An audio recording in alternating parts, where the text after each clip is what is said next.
Current స్తంభాలు ఎక్కడైతే ఉంటాయో దాని దగ్గర అస్సలు నిల్చోద్దు, దాన్ని ముట్టుకోవడానికి ప్రయత్నం చేయొద్దు. మంచి ఆనకాలం వర్షాకాలం ఎప్పుడు కూడా, ఎందుకంటే అది అర్థం అయ్యి అది కరెంట్ షార్ట్ వస్తుంది. ఇంకోటి మనం ఏం చేస్తామంటే వర్షాలు వచ్చినప్పుడు చెట్ల కింద, వర్షాలు వచ్చినప్పుడు ఏం చేస్తామంటే చెట్ల కింద వెళ్ళి నిల్చుంటాం.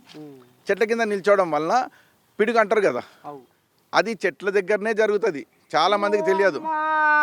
అయితే ఇప్పుడు నా సొంత గొర్రెకాడోడు బర్రకాడోడు రైతులు వాళ్ళు వీళ్ళు ఆన అని దాని మీద పడలు వచ్చి అమ్మో వచ్చే పాయాలు ఉరికి చెట్ల కింద పోతారు.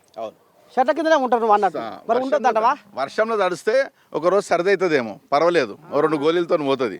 కానీ చెట్ల కింద నిల్చోవడం వల్ల దానికే ఆ పిడుగు అనేది, దానికి ఎక్కడ ఎత్తైన చెట్టు ఉంటుందో దాని మీద వచ్చి ఫస్ట్ పిడుగు పడుతుంది. అందుకే మీరు చూస్తారు కదా, అయ్యో గొర్రెల కాడికి పోయిన వాళ్ళు ఎక్కువ గొర్రెల కాడికి పోయినాడు, బర్రెలు మేపేటోళ్ళు చెట్ల కింద వర్షం పడ్డప్పుడు చెట్ల కింద పడతారు. వాళ్ళే పిడుగు పడింది అంటే వాళ్ళకి అర్థం అవ్వట్లేదు. ఆ చెట్టు దగ్గర నిల్చోవద్దు, దూరం నిల్చోవాలి. వర్షం పడితే పర్వాలేదు, వర్షం పడితే తడుస్తాడు, కానీ చెట్టు కింద మాత్రం ఎప్పుడు నిల్చోవద్దు. నాంతే ఏమన్నా మొలకెత్తేది ఉందా?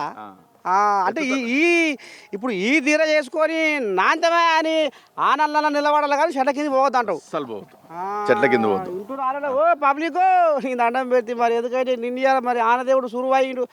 ఒకరొకరు రైతులు గొర్రెకాడోళ్ళు బర్రకాడోళ్ళు బుర్రని ఉరికి చెట్ల కింద నిలబడతారు. చెట్ల కింద నిలబడితే కథ ఏమైతుందో చూసిరు కదా.